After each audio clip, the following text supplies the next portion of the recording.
Welcome back to Newsmax Now. Israelis went back to the polls today for their third election in just 11 months. The goal this time, to break Israel's political deadlock between Prime Minister Benjamin Netanyahu and former military chief Benny Gantz. But there is still a possibility that there could not be an outright winner today, and that would mean Israel might have to go back to the polls for a fourth time. The stakes are extremely high for Netanyahu. Seats in the Knesset. Right now, it looks, according to all exit polls, that he's close to 60, which leaves him one seat away. Now, it doesn't mean that if he's able to form a coalition, that this will be a stable coalition or a long-lived coalition. We don't know any of that yet.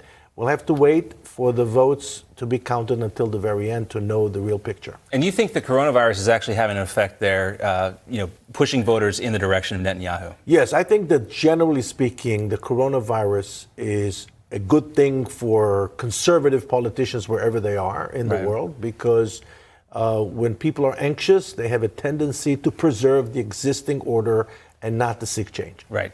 You don't change horses midstream. Let's talk about Syria a little bit, because it's also a very delicate situation there. Syria news agency officials announcing on Sunday that the Turkish military shot down 2 planes. The defense ministry there claimed that it was successfully targeting these planes. These downings come after Syria said it downed a Turkish drone that was flying over the country's region. Of course, this is so important because we know that Putin has Assad as his proxy in the region. When you have Erdogan and Turkey fighting against Syria, there's a potential for a conflict between Russia and Turkey. We know that Putin and Assad are going to meet later this week. But what happens, with NATO involved, if there is some sort of military incursion between Turkey and Russia? So I don't see a full-blown military incursion between Turkey and Russia.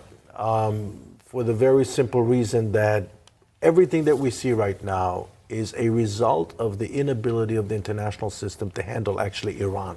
Mm-hmm.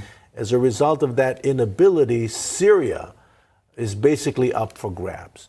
And Syria became I don't want to use the word dumping grounds, but it's some sort of a zone where the powers can play. And Turkey, that wants to be, the late Bernard Lewis once said, the good news is that Iran wants to be like Turkey. The bad news is that Turkey wants to be like Iran. Right. And so this is exactly what you're seeing right now. It's a struggle between Turkey and Iran, actually, at the expense of the Syrians. And they've suffered so much over these last 9 years. What do you see happening ultimately at the end of this?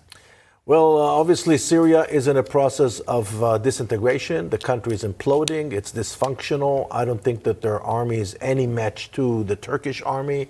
And I don't really see how the Iranians or the Russians are really primarily concerned with the well-being of the Syrian people. They're being pretty much left alone. Yeah, they want that warm water port, and that's about all.